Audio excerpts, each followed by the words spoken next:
Welcome back to the deep dive. So today we are tackling a topic that, at first glance, might seem incredibly mundane.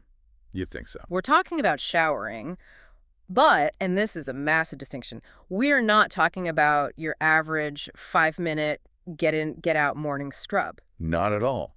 We are diving into a cultural phenomenon that has, completely taken over social media and is actually rooted in some pretty fascinating wellness science. We are talking about the art of the everything shower. Yeah, and it really is a misnomer to just call it a shower. Mm. If you look at the source material we have today, it defines it as something much, much bigger. Okay. It's framed as a total reset for both the body and the mind. It's less about hygiene and, more about a physiological restart. Exactly. And just to give you a sense of the scale here, this isn't just a few people talking about a new soap. The hashtag everything shower has over 32 million views on TikTok. 32 million. It's huge. It's a massive viral ritual.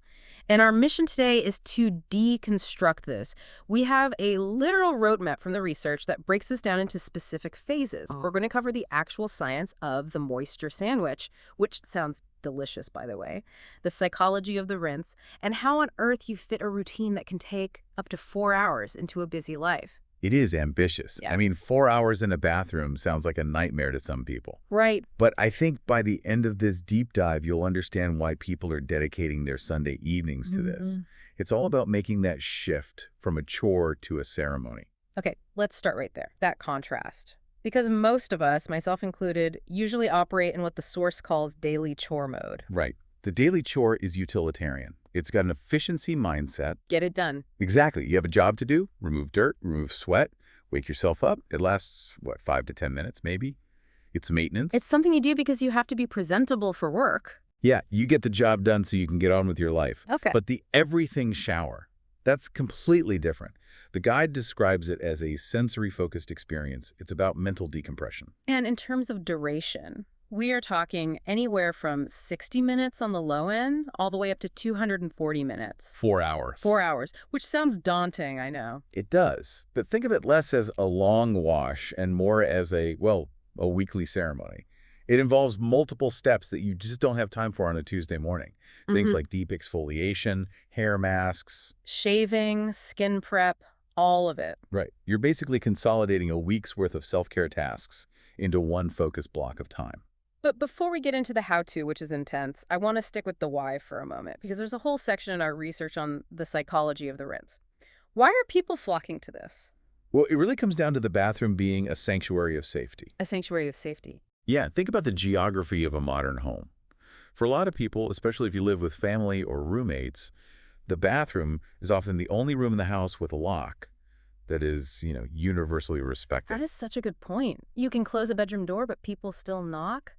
The bathroom lock is a hard boundary? It is. The source quotes the psychotherapist Tanya Taylor on this.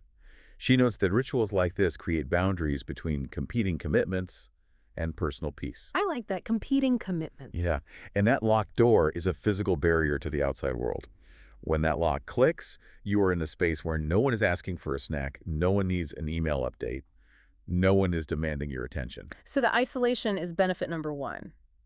But it's not just about hiding away, right? There's actual physiology happening here. Oh, absolutely. The research highlights hormonal balance. When you engage in this ritual, specifically the physical touch part, like scrubbing your skin or massaging your scalp, you're stimulating the parasympathetic nervous system. You're actively boosting the production of oxytocin and endorphins. So the good stuff, while simultaneously lowering the bad stuff. Correct. You're actively reducing cortisol, the stress hormone. So you combine the warm environment, the isolation, and that rhythmic physical touch. And you are chemically forcing your body to downshift from fight or flight into rest and digest. There's also this concept of aesthetic self-care mentioned in the text, which I find interesting because we often dismiss beauty routines as just vanity. We do, but the source argues it's much deeper. This shift is about using sensory experiences to validate your self-worth.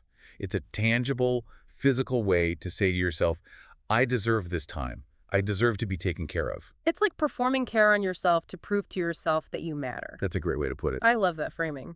Okay, let's unpack the actual ritual. The guide breaks this down into a ritual roadmap with 3 very distinct phases. Right. You've got phase 1, the prep, which is dry. Phase 2, the immersion, which is wet.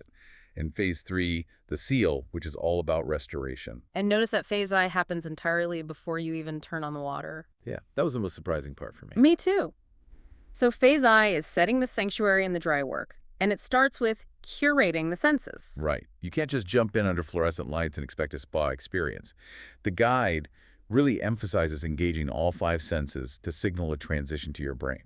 So for sight, it's about eliminating that clinical vibe. Yeah, dim those harsh overhead lights. Use candles or warm lamps.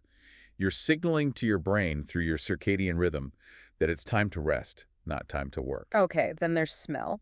The tip here is to hang fresh eucalyptus from the shower head. I see this all over Instagram. What is the actual mechanism there? It's so simple but effective. The steam from the shower, it breaks down the cellular walls in the eucalyptus leaves, and it releases the essential oils right into the air. Ah, okay. It opens up the sinuses, creates that spa atmosphere. Or, if you don't have fresh plants, the guide suggests lavender or orange aromatherapy tablets. The goal is to trigger the olfactory system to induce relaxation. Now, for sound, the guide suggests brown noise or spa playlists. But here's where it gets really interesting and honestly hilarious to me. Oh, I know what you're going to say. Real Simple noted that a popular choice for the everything shower is true crime podcasts. It's a funny contradiction, isn't it? Relaxing steam in a murder mystery. So why would that be relaxing? I don't get it. Well, psychologically, it kind of makes sense. Anxiety often comes from a lack of control in our own lives, right? Sure. True crime narratives are structured. They have a beginning, a middle, and usually a resolution. Plus, focusing on a high-stakes situation that isn't happening to you lets your brain completely disconnect from your own worries. It's a form of escapism. Whatever works, I guess. Yeah. And finally, taste. This one is critical hydration. Essential. You're going to be in a hot, steamy environment for a long time. You lose a significant amount of fluid through sweating. The source recommends keeping ice water within reach to counteract that. Right. You don't want to faint in your sanctuary. No, you do not. Okay, so the mood is set. Now we move to the dry treatments, the things you do to your body before the water hits it. Step 1 is scalp marination. And this needs to happen at least 30 minutes prior. You apply oils. Rosemary is great for growth, castor or argan for hydration, to your scalp and the ends of your hair. You massage it in to stimulate blood flow, and then, this is key, you wrap your hair in a warm towel. You're basically letting your head cook a little bit. In the best way. You're creating a little greenhouse effect. The heat helps the oil penetrate the hair shaft instead of just sitting on top. And while that's happening, You move to step 2, dry brushing. I've seen the brushes, but I've never understood the mechanics. What is the actual benefit here? So you use a firm, bristled brush on dry skin, moving in circular motions. The direction is non-negotiable. You have to move upward toward the heart. Why toward the heart? What's the logic? It's all about the lymphatic system. Unlike your circulatory system, which has a pump, the heart, your lymphatic system relies on muscle movement and gravity to move fluid. By brushing toward the heart, you are manually assisting lymphatic drainage. Wow. It reduces puffiness, helps process toxins, and exfoliates dead cells all at once. And the final dry step is the first cleanse, which sounds like we're getting into double cleansing territory. We are. Before you get in the shower, you remove your makeup with an oil-based cleanser or a balm, And why then? because the steam opens your pores. If you get in the shower with a full face of makeup and city grime, all that dirt just sinks into those opening pores. Yeah. You want a clean canvas before the steam hits. Okay, scalp is marinated, skin is brushed, makeup is off. Now we finally enter phase 2, the immersion, the wet phase. And there is a very specific strategic order here. Right, because you don't want to run out of hot water halfway through. It starts with the hair ritual. And yes, it's a double cleanse for your hair too. Talk us through that. Why 2 shampoos? Well, think about the state of your hair. You have the oil you just marinated in, plus a week's worth of product buildup and, pollution. A lot going on. A lot. So, step 1 is a clarifying shampoo. Yeah. Its job is to strip everything off. It's the heavy lister. But that can leave hair feeling a bit dry, a bit squeaky. Exactly. That's why step 2 is a hydrating shampoo. This cleanses the hair shaft gently and puts moisture back in, but without that barrier of dirt. Your hair is clean, but not like straw. And then comes the marinate. Right. You apply a deep conditioning mask focusing on the mid-lengths and ends, and then action. You clip your hair up.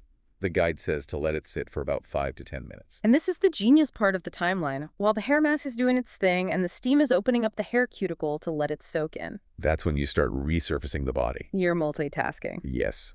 While the hair marinates, you focus on full body exfoliation. Use sugar or salt scrubs for rough areas like elbows and knees. For sensitive skin, the source suggests gentle chemical exfoliants with AHA or BHA. And then the shave. The guide asks, why do it now? Because the timing is perfect. By now, you've been in the steam for 10 or 15 minutes. The hair follicles are soft. The skin is pliable. So if you shave at the start of a shower, the hair is stiff, which leads to razor burn. Exactly. Doing it now with a dedicated shave oil gives you that incredibly smooth finish. Okay, so you've scrubbed, you've shaved, mask has been on for 10 minutes, now what? Now you rinse the mask out of your hair, rinse your body, and then you end with hydrotherapy. This is the part I struggle with, the cold blast. It is intense, but it is physiologically necessary. A 30 to 90-second blast of cool water. But why? Why ruin the cozy vibe with freezing water? Because you just spent all this time opening everything up. Pores, hair cuticles, blood vessels. Now you need to close them. Cold water causes vasoconstriction. It constricts the blood vessels, which flushes blood to the organs, and then back out when you warm up. It's a little pump for your circulation. Plus, it physically flattens the hair cuticle, which locks in the conditioner and makes your hair really shiny. Yeah. Okay, I see the logic, even if I hate the cold. Speaking of mental states, the guide has a whole section called Immersion, breath and steam.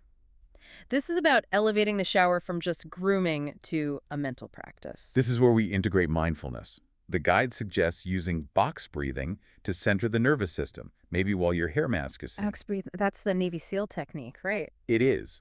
Inhale for 4 seconds, hold for 4, exhale for 4, hold for 4. It mechanically forces your heart rate to slow down. And you can combine this with acupressure. Yeah, use the water pressure as a massage tool. Direct the stream onto tension points like your shoulders or your neck. It increases blood flow and helps accelerate cell metabolism in those tight muscles. So you're breathing, you're getting a hydro massage, you step out, you're clean, exfoliated, and freezing from that cold blast. Now we enter phase 3, the SEAL. Restoration. And there is a golden rule here that you absolutely cannot ignore. Which is? Hydration must be applied within minutes of stepping out while the skin is still damp. Do not towel dry completely. Got it. This leads us to the moisture sandwich. I love this term. Break it down for us. It's all about layering products based on their function. So layer 1, that's your base. This should be a humectant. A humectant, okay. So ingredients like hyaluronic acid or glycerin that act like a magnet for moisture, it pulls water from the damp air and the water sitting on your skin into the skin layers. Okay, so that hydrates, but I'm guessing if you stop there, the water can just evaporate. Exactly. That's why you need layer 2. The top of the sandwich, this is an occlusive. And that's usually an oil. Yeah, a body oil like jojoba or argan. An occlusive creates a physical barrier. It's like putting a lid on a pot. It prevents that water you just pulled in from evaporating. The source claims this technique locks in 1,000 times more moisture. It's a bold claim, but the physics hold up. You are physically trapping the hydration. If you just put oil on dry skin, it sits on top.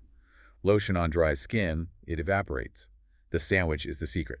And then you have the finishing touches. The facial routine toner, serum moisturizer, maybe an ice roller for puffiness, lip balm, cuticle oil. And the vibe step.